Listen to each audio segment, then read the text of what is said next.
Pourquoi l'arrivée de l'animation japonaise en France dans les années 80 s'est si mal passée ?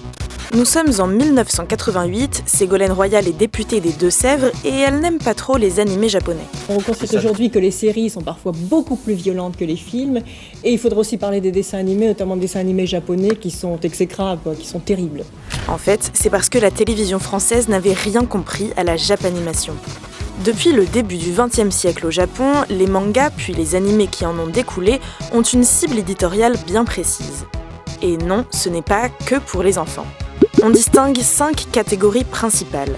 Les shonen pour les garçons de moins de 15 ans, les shoujo pour les filles de moins de 15 ans, les seinen pour les jeunes adultes, les gekiga pour les adultes en recherche de drama et les hentai pour les adultes en recherche de...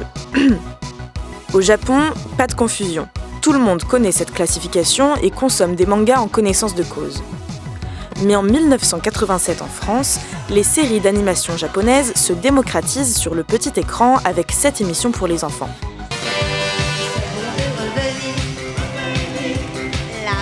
Ils se sont retrouvés parfois avec des dessins animés, mais ils n'avaient pas forcément connaissance que ces dessins animés étaient destinés à un public de jeunes garçons adultes.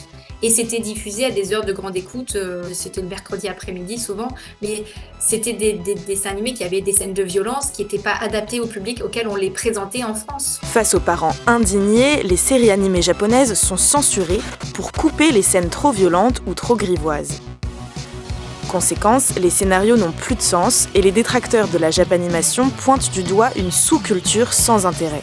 Malgré tout, des séries comme Goldorak ou Dragon Ball commencent à trouver une solide fanbase en France, aussi bien sur le papier que sur écran. Finalement, c'est à la fin des années 90 que des maisons d'édition spécialisées apparaissent qui comprennent et respectent la tradition japonaise des cibles éditoriales. Aujourd'hui, la France est un des plus gros consommateurs de mangas au monde. Et c'était pas gagné puisque vous savez maintenant